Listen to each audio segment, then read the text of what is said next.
Yeah. It's living. It's living. It's living. It's giving, and it's living.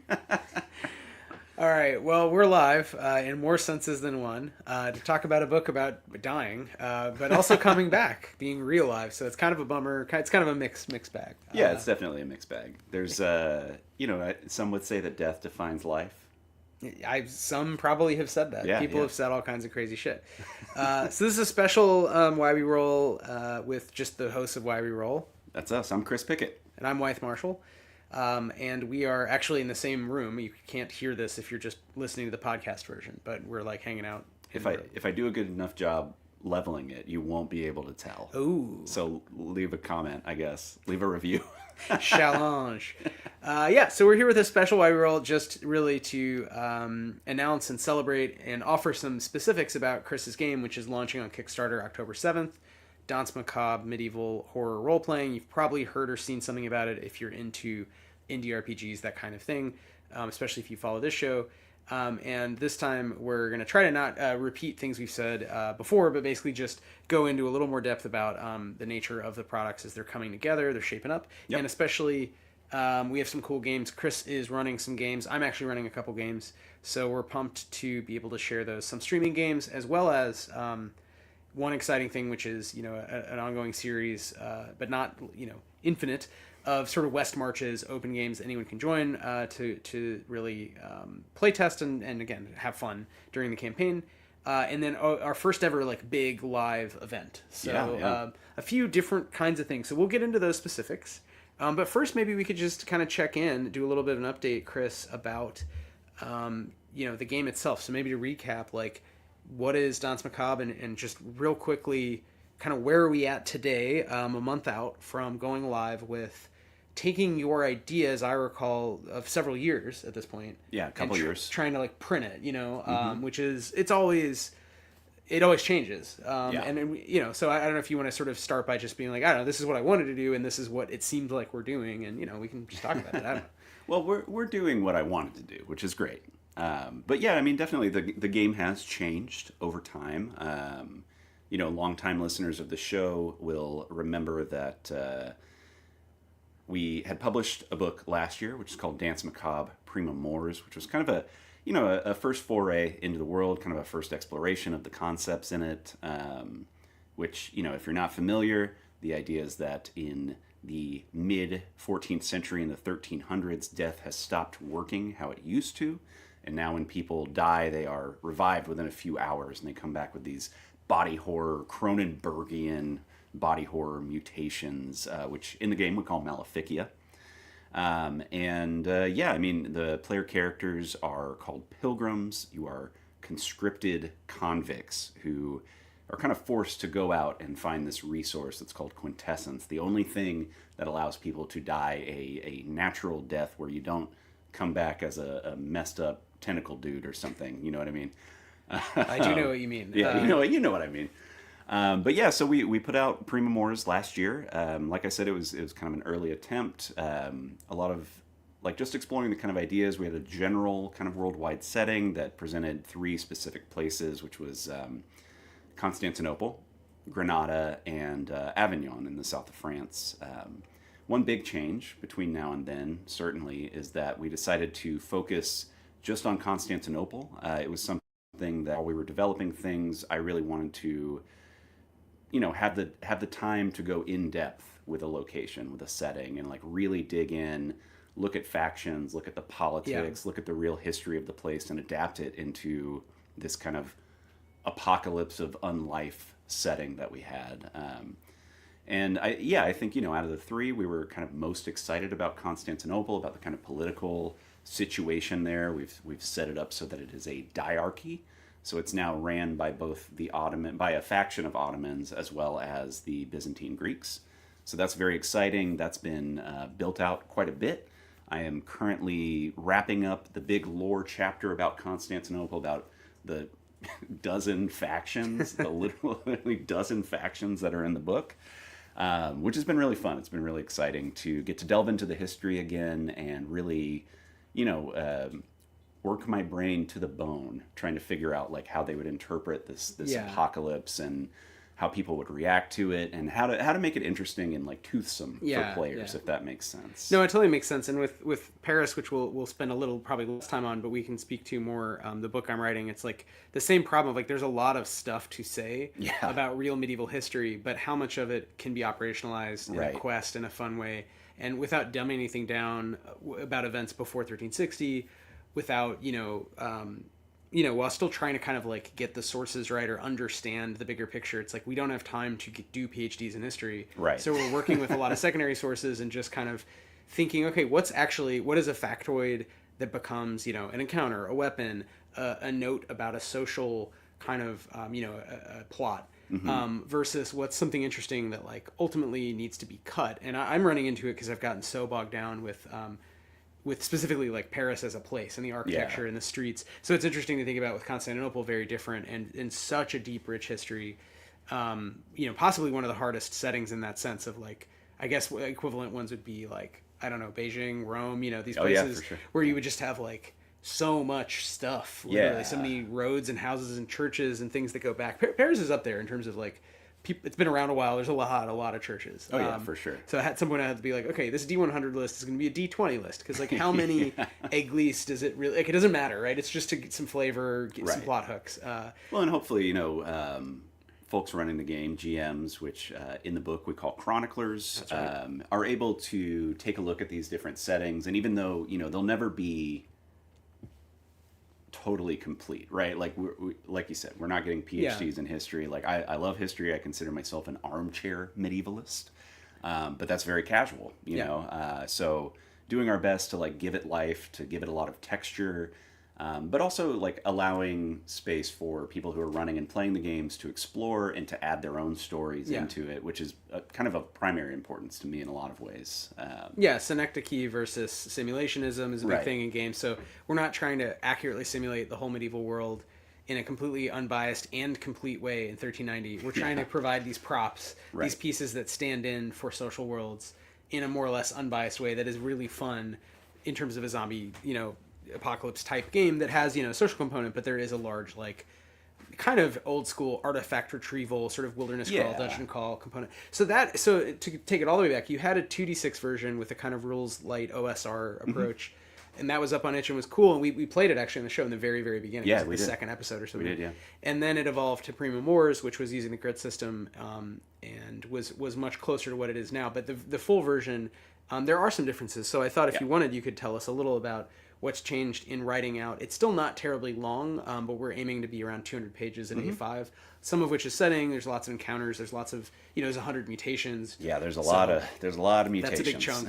So, as a player, you're not using all one, right? You're using like one or two at a time. So it's not like overwhelming. It's just, it's a full book. And during that, there have been some rules changes, some sort of things that have shifted. So I don't know.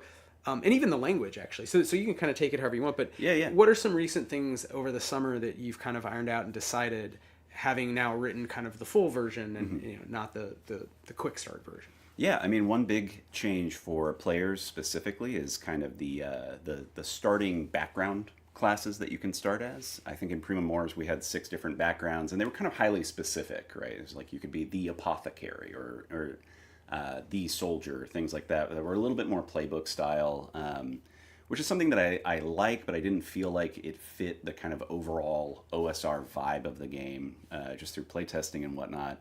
So we've ended up kind of whittling that down and making it a lot more open-ended. So when you create a character now, you can choose from either being a peasant, a scholar, or a burgher. So, they reflect real social classes of the time. The feudal system, by the end of the 14th century, was kind of breaking down quite a lot.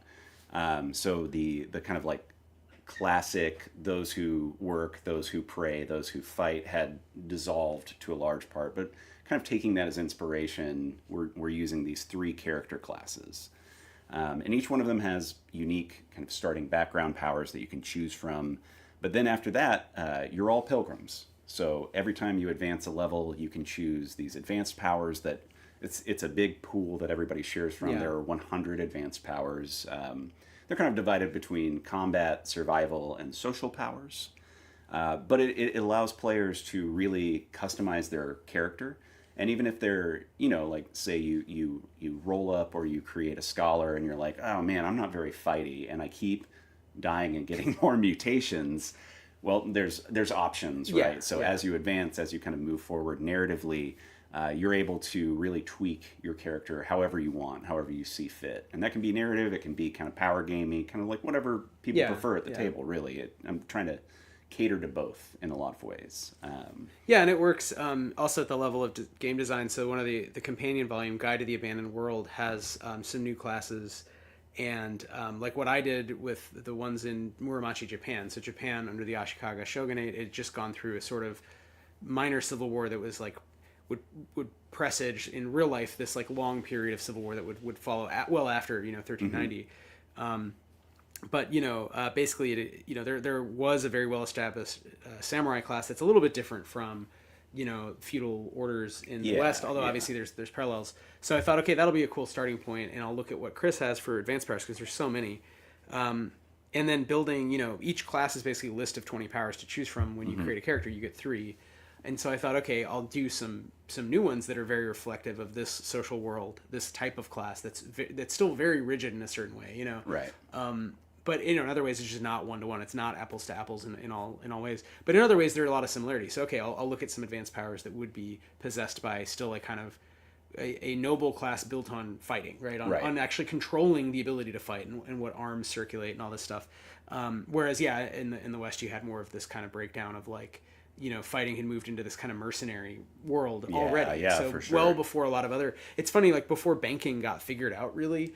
They figured out how to kill each other. You figured out how to hire dudes to kill other dudes instead of having like normcore standing armies, and it feels very eerily modern just reading some of those tales of routiers in France and stuff in England, and you're like, wow, that is just Blackwater assassination squads during the 100 Years' War. But anyway, so I think it works to have these long lists as characters level, and then as a game designer, you can actually pull on those and make new classes by thinking what is, to your point, it's like a class in this game means a social class, a group of people who would be likely to start the game with a certain, distribution of kind of useful skills in a zombie apocalypse. Yeah. So in that sense, it's almost like playing like red markets or something. But again, it's using the grid system. It's fairly rules light. So the powers, I will say, are still, if you've looked at the earlier versions, they're still short. They're like one or two lines. They're like +1 on this, advantage on this. They're not typically very long, except mine are longer because that's kind of how I write. So, whatever, you get a falcon and it's like, okay, now I need stats for like your falcon that can go claw at people's eyes.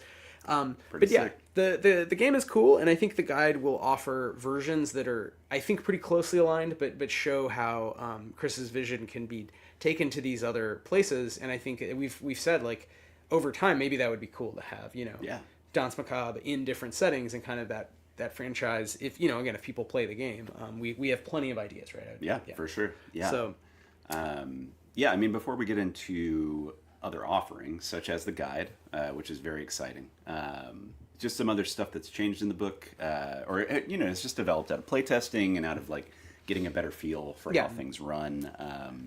The Maleficium rather, that's the plural. Our translator, Erica Burgess, will appreciate us using the correct plural the A and is singular. The plural, the UM is the singular. Yeah. I thought it was the other way around. No. A is plural. Oh, okay. Well, I've been messing that up lately. UM is singular. Okay. The Maleficia, that's developed out a lot, right? So in Prima Mors, we offered up a D20 list of Maleficia, which, they were all kind of short entries, kind of similar to other class powers, advanced powers that are in the book.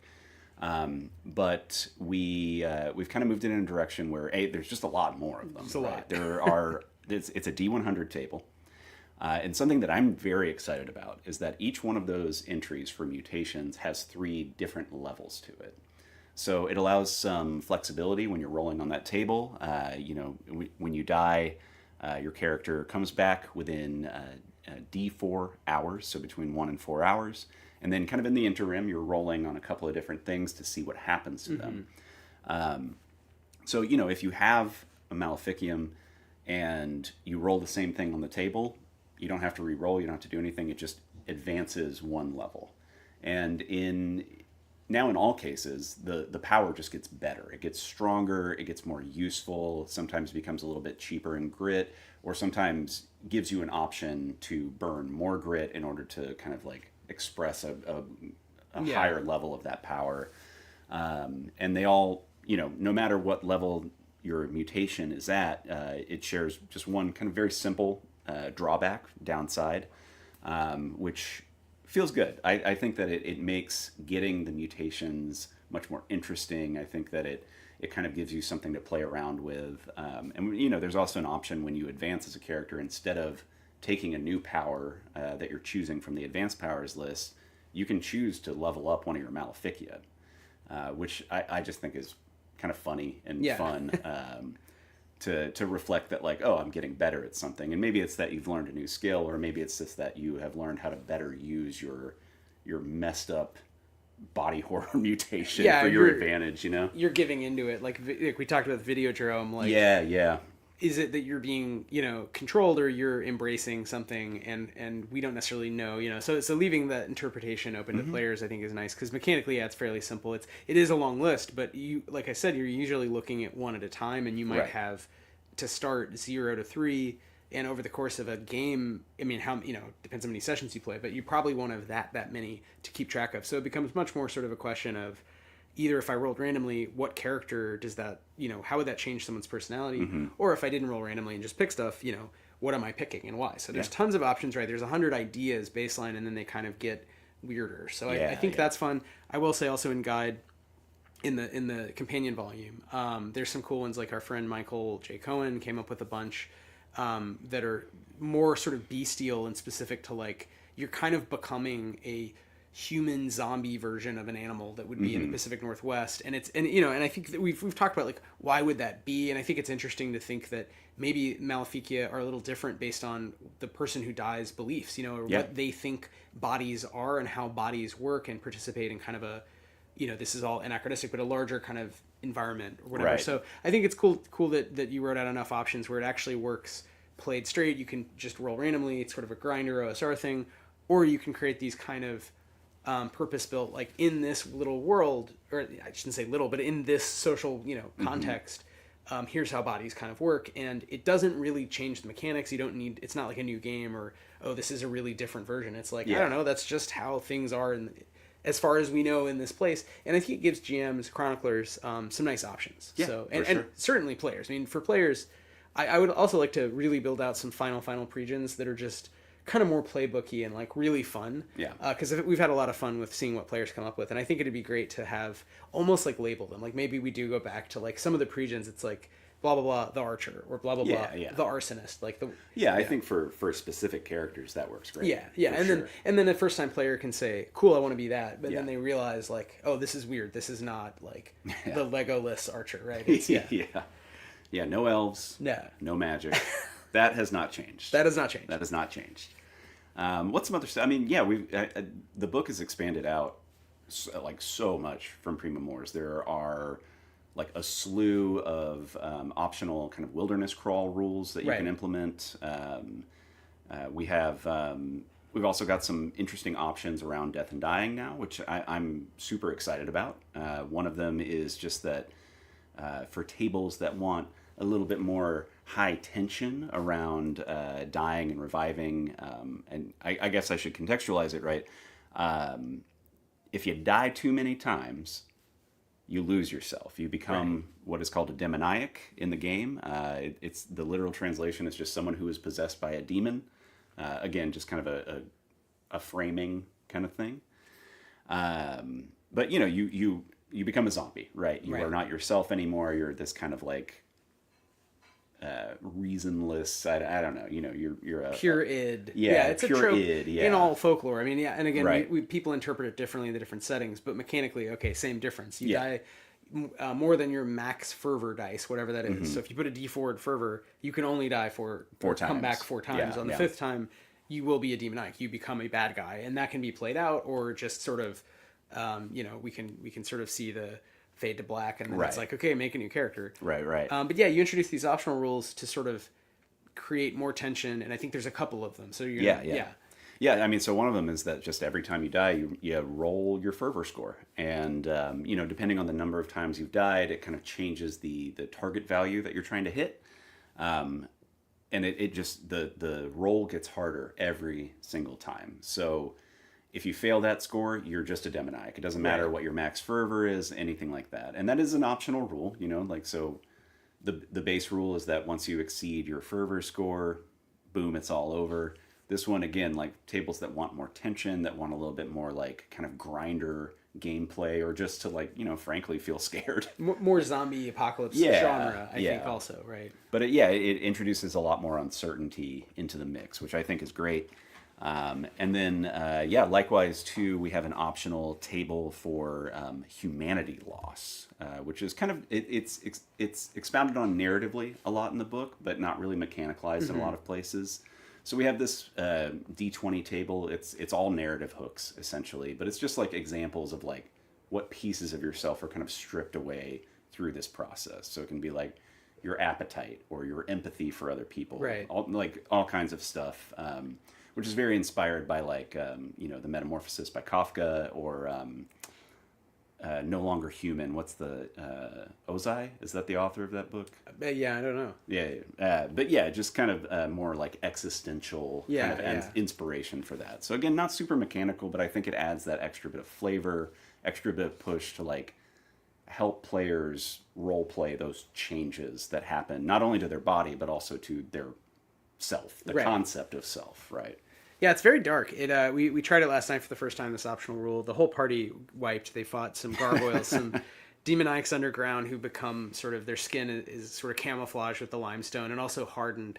And they have these kind of wings that wrap around them, but just to make them look more like stalagmites. So they have flesh that kind of, they can't fly or anything. It's just sort of weird flesh capes that kind of stiffen and wrap around them when they're just waiting in torpor underneath Paris. And the party just decided to fight them and absolutely had no chance mechanically of prevailing, and so were ripped apart, and then they moved on. They took they had this pair of Roman manacles, these relics, so the demoniacs took the relics and ran away somewhere else. And the bodies of the pilgrims, of course, came back. I mean, in 3 hours, they're all back. And they had new Maleficia, but we'd used the humanity loss, and that was an interesting moment to say, like, okay, how does, what does this mean for you? Because, it's not mechanicalized, it's just a couple sentences, suggestion.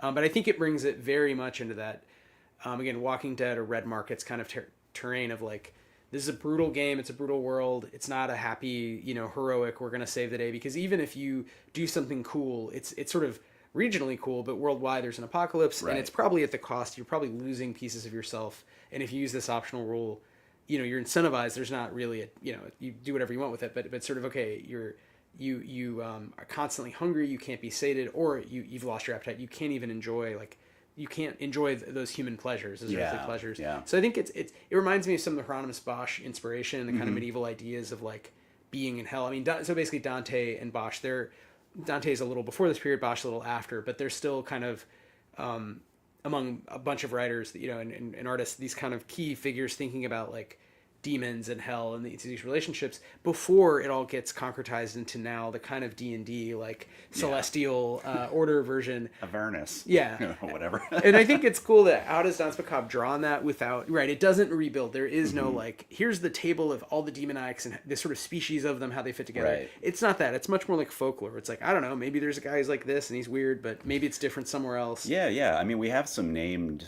demoniacs in the book that are basically like encounter tables. Yeah. Right. Yeah. And the names for those are directly drawn from folklore. So Turkish Anatolian folklore, as well as like, Greek, broadly Greek folklore as well. So you've got your Cyclops, you've got your Gorgodes, you've got your Chiemon, stuff like that, or Hemon rather, which were like ice monsters in Greek mythology. So it's like, you get demoniacs that have a bunch of ice-related maleficium.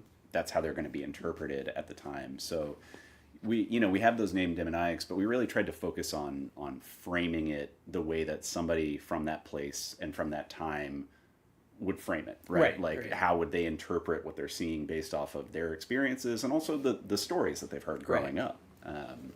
So I mean, there's kind of these direct tie-ins, but it does leave it open enough for GMs and players to, again, just play around, kind of create their own monsters or just Yeah. make them randomly and be like, well, this is what you see in front of you. You know? Yeah, and I think actually a random table is probably one thing that is still missing is a random kind of generator piece. Maybe that's even for a zine or some other piece, the guide. But I think a big piece that is in the rule book is to think of the inspiration being, broadly the Mediterranean, the Eastern Mediterranean specifically, and more broadly, just sort of Western Asia, and Europe.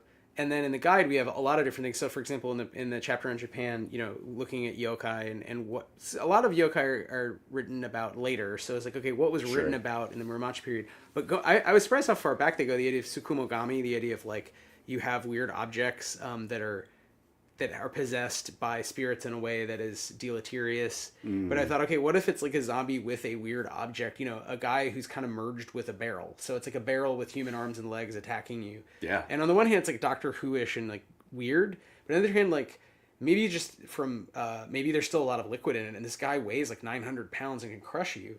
And it's just terrifying of like, how did this happen? Like it's kind of an industrial accident in a zombie apocalypse, but kind of really focusing on like this is such a common myth, in Japanese folklore that I guess is kind of, even again before like commodity capitalism, there's this sort of like real focus on like everyday objects, the lives of everyday objects. So, okay, that's in people's heads, and then when they die, they're thrashing around, and somehow that happens more there, or we just don't hear about elsewhere, or whatever. Like again, we're not going into the why. We're not creating that kind of the D&D rules that work exactly the same everywhere. It's just like, it's a simple concept. You die, you come back, and draw on folklore from the region. That's how people there are thinking about it. And maybe there is a recursivity where it's lightly influencing the actual monster encounter. So from a design perspective, I thought that was a nice aha moment when we were kind of thinking about like, okay, we don't want them all to just be generic like zombies, right? Right. But we didn't want to go the route of like over-explaining the MacGuffin, the novum. Yeah. So I think it was nice to say, use folklore, make it weird and fun, and I think it's working out in practice. Very brutal game. Yeah, it is. The what's the name of that demonic? Tsukumogami is the kind of Tsukumogami. yokai that is like an object, like an umbrella is a really famous one. The umbrella. Yeah, that makes sense. It's reminding me a lot. I know you're not a video game guy, which is no shade whatsoever. But one of the big inspirations for Danse Macabre is like Souls-like games, is Dark Souls and Elden Ring and all that good stuff, where like they have weird rules around time and death and dying and stuff as well. But for listeners who are familiar with the Dark Souls series, it's reminding me of the mimics from that game, which are horrifying. It's not like in D&D you got a mimic. It's it's basically like just a mouth. The mimics in Dark Souls have got that going on, but their teeth are made from human finger bones. Oh. And when you wake one up, it stands up. It has these incredibly long legs and long arms that like emerge from the box and then come and like fuck you up. That's what that's reminding me of. So it's interesting. There are these like through lines, through different pieces of media. Well, and I wonder how much that's drawing on Pret or Preta. So in Southeast Asia, the dominant kind of like in Thai, you'd say P dip, like ghost form that everyone knows about. I mean, there's specifically Thai legends. This is really South Chinese, but it's now like endemic to East Asia. Along with the flying head with the intestines, which is kind of like melee, that Grasu or Panangalan. But the Pret is just like a really, really tall, hungry zombie, like a hungry ghost who's really tall. And I think the idea of like the simplicity of like, I don't know, kind of a naked body that's, that it's human. And we talked about this with Jed, our editor, who was bringing up, who's great, but we were having this discussion of humanity and self and what are the right terms. And we don't want to make it sound like the people they were before they became essentially zombies, demoniacs, possessed, right? Those people we're judging in some way. We're just saying, look, at this point, there's a kind of point of no return. Once you've become this monster, it is a brutal fantasy game with a lot of combat that you're just kind of quote unquote evil. Although even then, right, we're not judging the demoniacs and saying they're evil. They're just going to kill you if you let them, right? There's no point in the fiction where we determine that the demoniacs are evil, which is a little different than like there's stories and like karmic traditions of why people come. All to say, I think there's something so haunting about like a human body stripped to its core, and then there's a lot you can do with that. It's like you say, you take one element out of place, and that's the kind of Bosch insight and those beautiful triptychs. And then with something like Pret, it's just that very basic, like, if you're in the middle of the woods at night and there's a guy behind you who's 12 feet tall, completely naked, and just like trying to eat you. Yeah, that's terrifying. It's terrifying. Like, it kind of, it's sort of, you don't need it. It's that sort of like most basic version of a story, being chased by wolves. It sort of is like a, any culture could sort of have a version of that and does. Mm-hmm. So I think, again, it's fun so we actually have a chapter on Sukhothai on sort of the nascent Thai-speaking states and, what's going on there. And we have these, again, same tropes that we've brought in and thought, we'll give them some mechanics. A lot of it, honestly, we're still playtesting. So a lot of specific choices, D12 versus D10, that kind of thing. But generally the books are written. So the rule book is mostly written, almost done. So you're working on Constantinople to bring it back to sort of updates. So we work through Maleficia, all that stuff. Lots of encounters. Constantinople's coming. And then the guidebook, we now have a bunch of guest writers have turned in chapters. Gay and I have turned in chapters. So we have most of that book as well, which is fun. So we have basically the two main books pretty well fleshed out and moving towards sort of editing and layout. Right. So I don't know if again, just congrats on taking your vision toward, okay, what is this as a game? How do we kind of promote it as like this kind of big history zombie game, but still keep the heart of like the things you wanted to do with it. So, well, thank you. I'm really excited about Guide. Like Wythe mentioned, we've been working with guest authors, and Wythe and Wythe's wife, Wythe's partner, Gay, have submitted chapters which look great. I think they're really fun. Maybe we should shout out some of the other authors. We've got Albert Vasili from Egypt, and he is writing a chapter. Well, he's written a chapter. We're now working on editing it. About Cairo and Alexandria, which is really fun, kind of bringing back mummies. Mummies are back, baby! Which is, is interesting. Like, a lot of history that I didn't know was kind of presented by having other people write about different regions. I had no idea that they stopped practicing mummification around the 7th century after the introduction of Christianity. That was news to me, but we figured out a way to bring them back. Brought it back. They're very fun. It's very engaging, as well as just like cool factions. In Cairo and Alexandria, we have, like you said, Michael J. Cohen is writing a very exciting chapter about, basically the Vancouver area, Northwest North America. Writing about. So Haida Gwaii, that's the word I was looking for. Yeah, the traditional lands of the Dene Nation.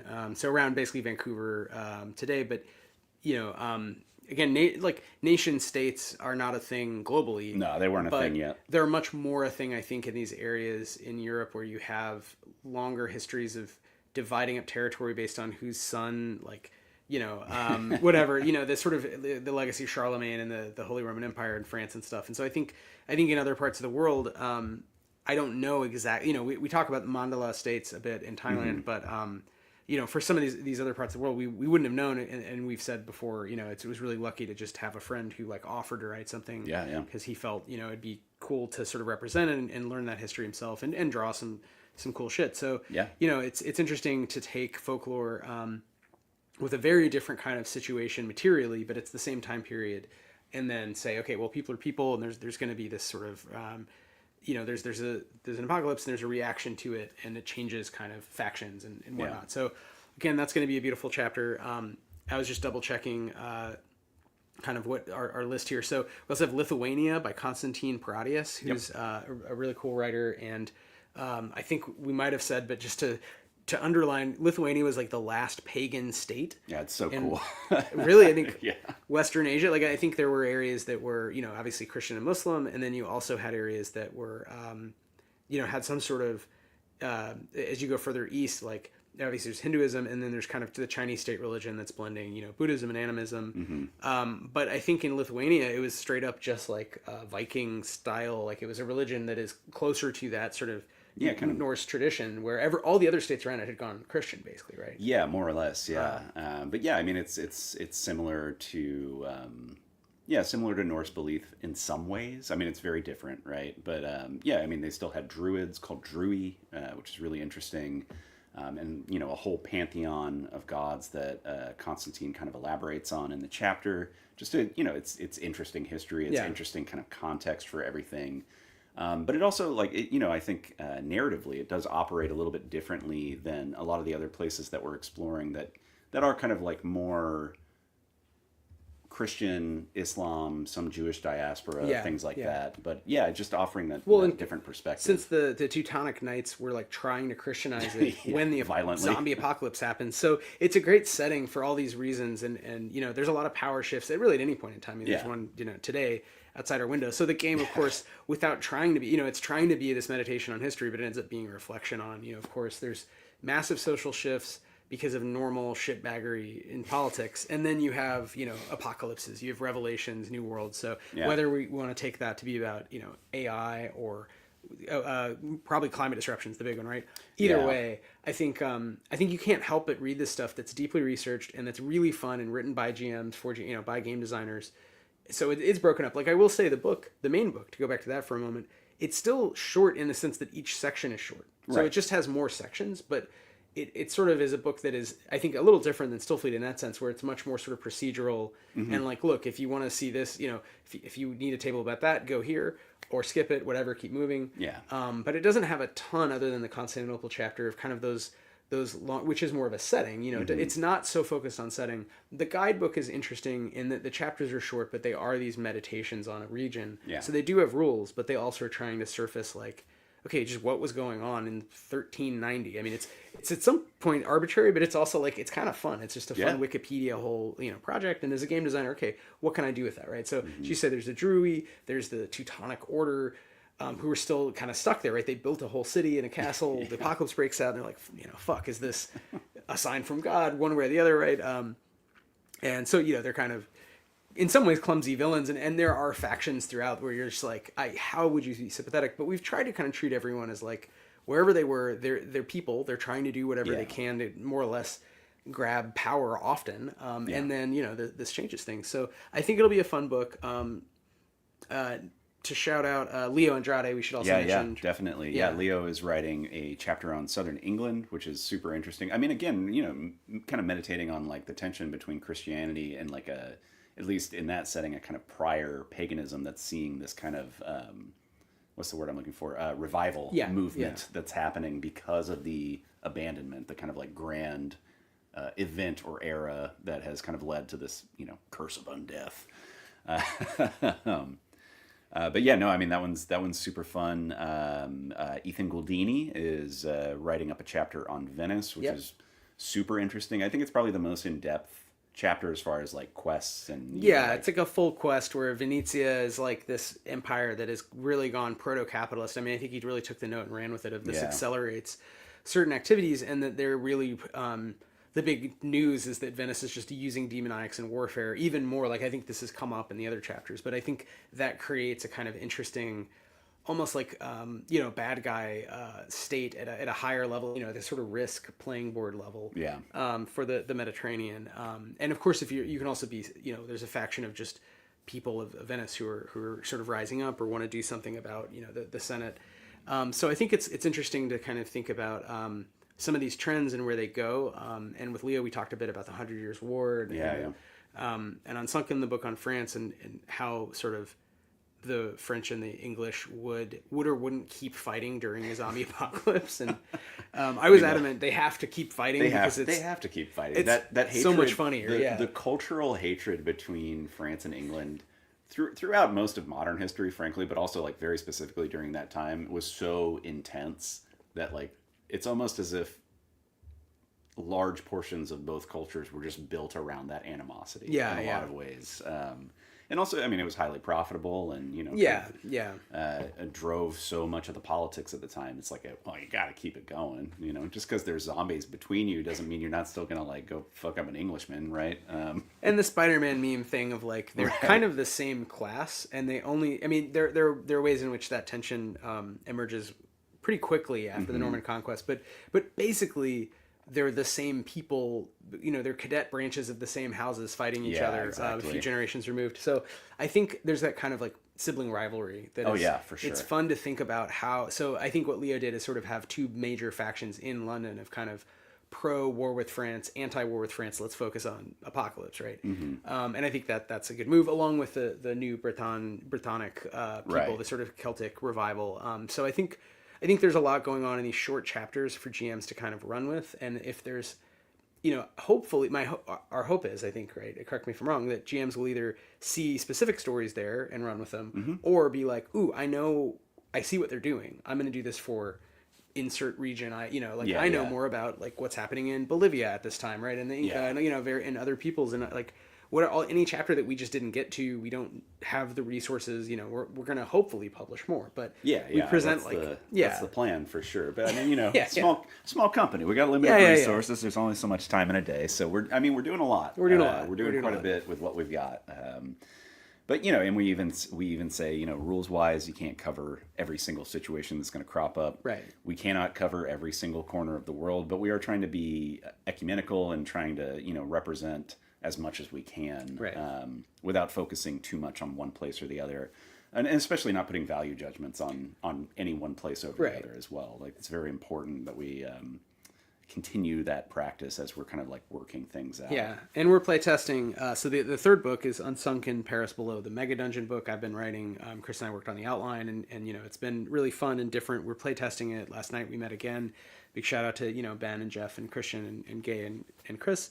And that's fun because we're saying, kind of like Constantinople, this is a big cosmopolitan city, and yes, there have been all these social tensions. In real life, there were horrible, really kings who were just like very, very racist, basically. Oh yeah, for sure. But one of the main sort of conceits in the book up front is like, look, the zombie apocalypse has changed this, and now this is a struggle for power in the heart of kind of one of the more dominant states in Western Europe, one of the richer cities, and it's sort of at a crossroads for a variety of reasons. It's like, instead of in real life, basically about to lose this extremely bizarre war with England, now they've kind of got a weird new breath with a zombie apocalypse. And so there's different powers vying for kind of what that means politically and materially. But one of the things in playtesting, I mentioned, because like Gay's playing a character who's a Buddhist monk who's like traveling to the university, and it's just like, there's lots of foreign people at the university. Yeah. Now, granted, when they say foreign, they mean English. They mean originally they mean anybody like not Norman. From Paris.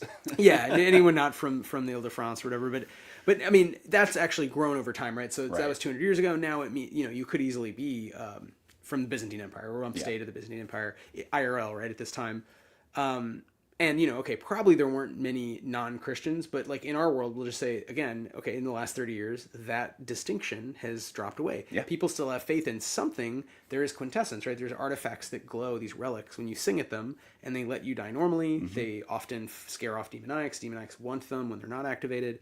But what does that mean in terms of the traditional books written, any faith, you pick any of them. None of them describe this apocalypse, right? So I think it's kind of interesting to say, okay, the university's grown even more kind of ecumenical and cosmopolitan with kind of different refugees or people seeking knowledge about this changed world. So I think that's something we wanted to lean into, of like, preserve that the king and nobles are scheming and kind of based in history, but then have the room for the players to kind of play any character they could imagine. And I kind of wrote it up further, which we'll talk about our streaming games, like, you can play a character from anywhere in the world. Maybe just don't be like, I'm Doug from New Jersey who loves Nintendo, the game system, which doesn't exist. It's like, as long as you're not anachronistic, you could be from anywhere, and you've just arrived in the main book, Constantinople, the Queen of Cities, or in Unsunken, the sort of underground campaign, intrigue campaign, you've arrived in Paris. And there's lots of forces socially that would sort of pull you there. Yeah, for sure. I think that works again. And in playtests, it does not seem to have, no one's, been weird about it, but maybe that's because our friends are, nice people, basically. Yeah, I mean, our friends, and, we should shout out 20-Sided Store as well. Yeah, absolutely. We did a big playtest campaign at 20-Sided Store here in New York City. Thank you, Lauren, for hosting us. It was fantastic. But yeah, we had 8 players across 2 tables. Both Wythe and I were GMing those games, and it was super fun and just really generative, really fun conversations.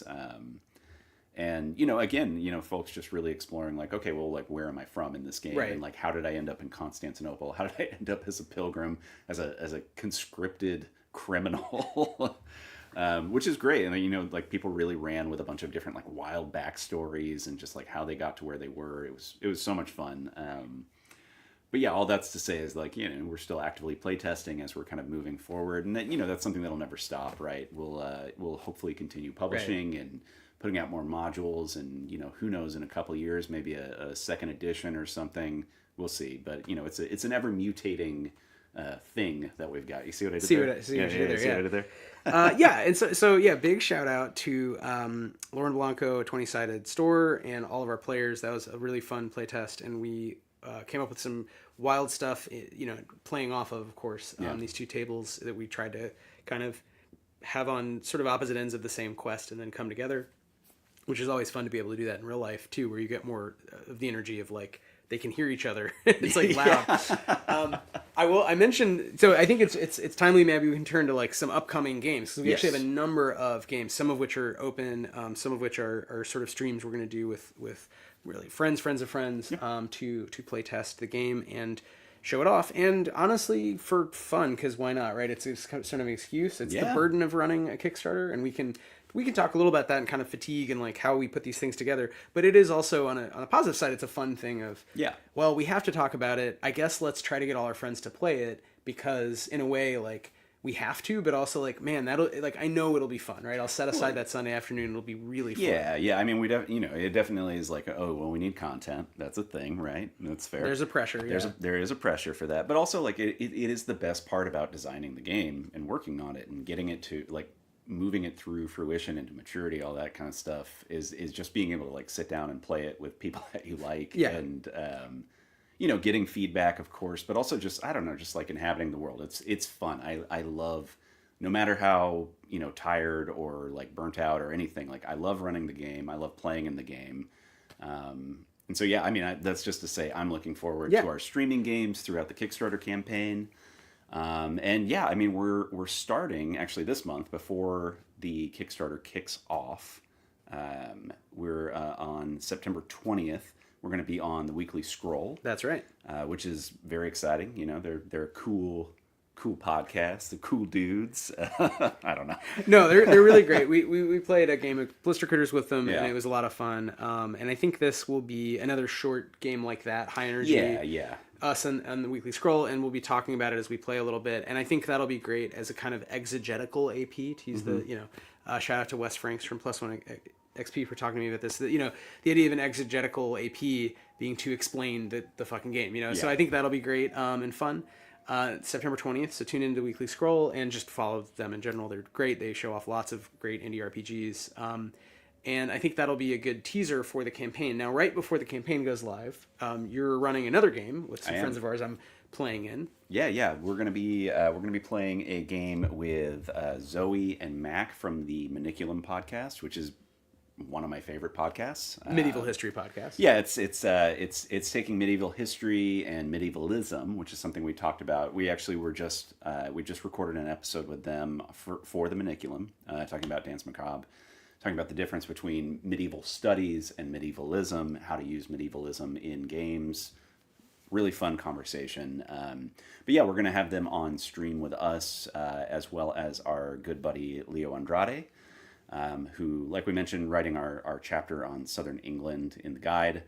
I mean, that's going to be a blast. So, that one's going to be set in Constantinople, so it's kind of the base setting of the game.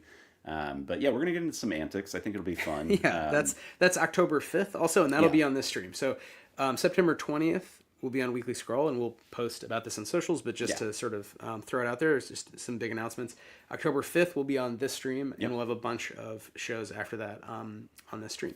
And that's right before launch. So we launch October 7th. Yeah, we launched 2 days after that on October 7th. So, I mean, I guess, now's a good time to say that if you haven't already, little CTA, little call to action for you. Please go and follow along the campaign. We've got a pre-launch page up. Every follow kind of helps boost and get the word out, all of that good stuff. And we'll put the link in the show notes. But it is stillfleet.com/Danse KS, so DANSEKS, and that'll take you right to the pre-launch page. Take you to the page, and then you'll get updates. You will be first to know on October 7th once we go live with the campaign. And we know that people follow a lot of campaigns, and money's tight, and we appreciate anyone who spends time and energy, and especially hard-earned cash on this stuff. But it's something we've been working on for a long time, and part of the idea of the company is to try to employ artists and pay somewhere close to reasonable amounts of money in production, and not just kind of run campaigns where it's like, finger crossing and no, we actually lost money, but hey, we're winning in our hearts. It's like, yeah, sure. I get it. I've done that. And I also feel like it would be nice to have, artists who bring out games after years of work and at least don't sort of lose a ton of money and time. So we can at least kind of, do a good job printing the books and all that stuff. So we look forward to the campaign, and I'm happy to fill in. Maybe at a later date we can go into, if we want to do sort of an episode, maybe with somebody else, but nerding out about the Kickstarter. But so date-wise, so we have October 5th, stream with the Maniculum and Leo Andrade. October 7th, we're launching. And then October 8th, we're kicking off limited West Marches playtest with the creator, so with Chris and me, and hopefully some guest GMs, and that'll be on the server. So that's going to be on our Discord, which we can also put a link to the invite into the show notes of this episode, of course. But yeah, I mean, join us. Come and play. It's going to be fun. We're going to be doing kind of like wilderness crawl. It'll be a little bit lighter in terms of like narrative, more kind of like exploration and all of that good stuff. Drop in, drop out, kind of as you want to. But that'll be a great time. It's an opportunity to try out the system. Also, just an opportunity to if you've got questions, or if you're a medieval history nerd like myself, we can chat about it. We can get into an argument about whether or not flails were used at the time. Which has already happened. But please come play with us. It'll be fun, and that'll be going on kind of intermittently throughout the campaign. I won't be GMing every single one of those, but Wythe will be stepping in. Hopefully, we get some other friends who are familiar with the system to come in, so you'll get like a wide range of experiences with that. Mine will be real narrative. I love having a strong and you've already been thrown into this plot. West Marches, maybe we can work together on that. I can lead them to the place, and then you can hit them with the brutal narrative once they get to the tower or whatever. It's a walking. There's the season where they just hang out, and then for some reason, I feel like every season is like that. They're like, we finally found a place that's safe. We found the stronghold. Oh no, it's not safe. Someone left the front door open. Every in a fucking apocalypse. Anyway, so we'll do that. So that's October 8th, and then ongoing. And I think October 8th we said might be more of like come make a character with Chris, like kind of like a big session 0. Yeah, it's gonna be a bit of some light role playing. Yeah, session 0, and then some kind of light RP and kind of like getting things going from there. But I mean, we'll walk through character creation and all that good stuff. I mean, we've also got a buttload of pre-gens, so that's pre-gens. Always an option as well for those who are interested. But I mean, beyond October 8th, we've also got more streaming games. So on the 12th, Wythe here is going to be running a game set in Paris using the Unsunken kind of book as the guide for that. It's really fun. I mean, we didn't say, Wythe did mention that a lot of that book takes place underground. A lot of that setting takes place underground, which was something that, I was really excited about because before the catacombs were the catacombs, which happened in about the 1750s or so. It's when they started building that out. They were just mines. They were gypsum mines beneath. Well, mostly limestone and then gypsum in the north. Yeah, so they had all these mines and then Roman sewers. Right. And they definitely had ossuaries with, the Calaria, the basement levels of all of these many ecclesiastic communities. So you had all these abbeys and convents and monasteries. And a lot of the buildings, I think, had some sort of basement level, not like a dungeon in D&D, but still like a place that's, all year round kind of cool. You would keep, I guess like a parsnip. I don't know. You'd keep stuff down parsnips, there. Root vegetables, root cellars. And certainly the king was keeping prisoners in the Calaria of the kind of castles of the Palais de Cité and the Louvre and the Grand Châtelet and all this stuff. So, I think it was interesting kind of what if to just say, we'll just connect all of them, right? We'll make them bigger than in real life without any specific claims. We'll just, write the book as though it's much more like D&D in that sense. Yeah. And they're connected by tunnels, and there are plots from different factions that want different things down there, and there's different kind of threats, different new, intelligent demoniacs, Rex, Reges, and there are even, just other kinds of more normcore demoniacs, and drawing again from French folklore. Yep. So I think that'll be a fun one, and we'll just explore a piece of it for a couple hours, on October 12th. Yeah. So if you're into dungeon crawls, make sure to tune in for that. It'll be great. We're making fun of French stuff. Yeah, no, I don't know. always. We're trying to get some French friends to read the book and make sure it's not. We again tried to be very respectful, but French is They're so. fine. They're fine. October 19th is the next one. That's an actual play with Chris. Yeah, that'll be streamed. So again, both the 12th, the 19th, those will be here on the stream. Yeah, we're going to be playing that game with the cast of Twice Rolled Tales. So they're friends of the pod, friends of the studio, local here to New York. We've both done some work with them, some fun AP stuff. But they're very sweet. They're very, very good actual play artistes, I guess you could say. And I'm excited to play with them. They've not entered the world of Danse Macabre, so we'll traumatize them in some way. But that'll be great. For that one, I'm going to be adapting the Lithuania setting that we had chatted about earlier that our friend Constantine is writing. So that'll be a little bit different. Might see some big clashes between the Druid and the Teutonic Order. I think it's a very kind of epic setup. So I feel like I gotta run with it. But yeah, that'll be fun with Twice Roll with Lenny, Emily, and Phoebe. It's gonna be a lot of goofiness, I think, for that one. It'll be good. Yeah. Druid and Teutonic Order. That's like the Dallas Cowboys and the Miami Dolphins of the mid 14th century. Anyway, it's the Kendrick and Drake of the 1390s. You got to do it. So BBL Teutonics. That brings us to. So I think we're wrapping up, and we're right about an hour anyway. With our big announcement. Yeah. So lots of big announcements here. We already announced the campaign, so that's not really an announcement. But, the campaign goes live October 7th. On October 26th, we have our first live event. Yeah. We are producing a big old live streamed AP event. It's going to be taking place here in Queens, New York, in Ridgewood at the Stone Circle Theater. And we're going to be playing live on stage with some of the cast of Fun City. Jen De La Vega, Mike Rignetta, and Bijan Stevens are going to be joining us for a big, weird, fun heist that's going to see the players go from Constantinople to Nicaea and maybe back again if they survive. We'll find out. So that's a big one. We can't say more because we're still figuring out what exactly the hell we're going to do, but it's mostly in our heads, and it'll be really fun. It's going to be a beautiful event with just some of our favorite people to work with. We're obviously biased with Jen, but in general, our friends, people we really admire. We listen to their pods and we watch them play other games, so it's fun to be able to bring them to play, for one night, a game of DM. Yeah. So watch out for that. We will post information about it, but we'll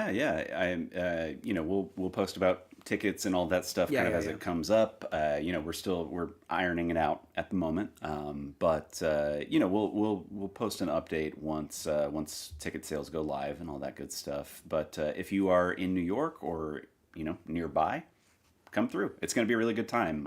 Stone Circle Theater is beautiful. It's attached to an old Presbyterian church. It's creepy. It's like the perfect place to play Danse Macabre, really. Yeah, I imagine if you're into religious services, it's not creepy when it's lighted a certain way. I am biased with the organ, but we've seen they do dungeon synth shows and things like that. And so I think with the lighting we'll have, and with obviously the tone, the sort of tenor of the game, I think it'll be goofy and fun because it'll be the cast of some of the cast of Fun City Ventures live, but it'll also be really dark and a wonderful entry point to just sort of show off the game.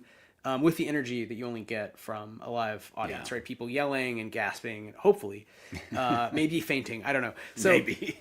I think that's it. It's like a 1950s horror movie. The poster is like 50 people fainted at the screening of this. Or it's like the Grand Guignol. It's like a 1920s like a dentist with like pliers that are 4 feet long or something. Yeah. No teeth stuff. They're right. No teeth stuff. No teeth stuff. There won't be teeth stuff. Yeah, there won't be teeth stuff. That's it. So that's it. I think with that, this is a good time maybe to wrap up. Unless Chris, you have any other announcements, pluggables, or just things you want to say about Danse Macabre and how excited you are, we are. I'm very excited. Oh, okay. Yeah, I'm very excited. I hope you are as well. Oh, I am. I think, definitely am. I think our whole team is excited. It's been really fun. I think last thing as far as that goes, just a big shout out to Wythe, of course, for doing copy editing and helping kind of guide this whole process. Big shout out to Gay, to Wythe's partner, for working on ads, doing video, just really supporting us through this whole process. She's been amazing to work with on that. Tony Grasso, who is doing graphic design and layout for the book, as well as some illustrations, kind of across all the different books. But he's just been... He's a machine, yeah. He's killing it. He's killing it. It's crazy.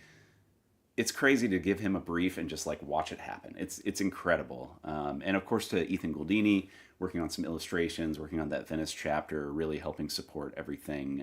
So yeah, just, thanks. Thanks to all of you. And thanks to all of you, listeners of Why We Roll, for listening to us rant about this project. Yeah. But otherwise, again, just, little CTA for you folks. Follow along with the pre-launch, and also once we go live on the campaign on October 7th. But stillfleet.com/dance, KS, DANSE, KS, all one word there.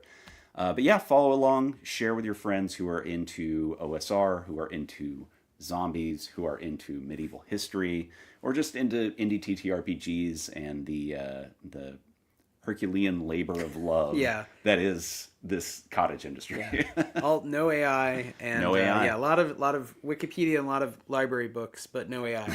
So yeah, thanks again, anyone listening to Why We Roll. And if you have further questions for Christopher Pickett, creator of Danse Macabre, Medieval Horror Role-Playing, or myself and the team, let us know. We can definitely do some episodes more focused on sort of the business side, or getting more to the nitty-gritty about anything specific in history. This episode was just really to celebrate Chris and also just kind of go through like what is this game at the end, because it is at the end of the day specific books, right? They're publishing specific books. We wanted to kind of finally sort of announce that we'll put out all this information. Oh, and I guess we should reiterate too the very specific offerings, right? So there's the Danse Macabre Medieval Horror Role-Playing core rulebook. There is going to be Guide to the Abandoned World, which is our setting, kind of broad setting supplement that we've been talking about. There will be Unsunken, Paris Below by Wythe, which is, big mega dungeon-ish setting. I mean, it's more than that. I would argue it's much more than that. But it does, if you're into dungeon crawls, we got you. We got you. And then also, we've got some other, we've got some fun zines and stretch goals that, they're secrets for now, but eventually they'll be revealed. So we'll see, but that is the core, right? It's a 200-page A5 rulebook, about a 100-page guide that goes with it, that is sort of all these other settings and rules. And then Unsunken, I'm not sure actually how long it'll be. Let's say about 100-page, again, A5. Sure. Yeah, so, sounds good. On the bookshelf, it's kind of like, I would say the rollout of, in terms of physical product design, something like Outcast Silver Raiders, where there's multiple volumes, they go together. You can you don't need all of them, but obviously our intent is people would pick up the book, the rule book and the guide, because those two especially just give you tons and tons of rules. Unsunken's a little different in its intent. Yeah. So there's other products. Those are the three we've been working on assiduously for a year, pretty much. About a year. So it's nice to finally sort of unveil and feel like, that's what they are. It's a thing. They're things. I mean, they're not done, but they're done. But they exist. So with that, Wythe Marschall is Christopher Pickett, and you're listening to a podcast.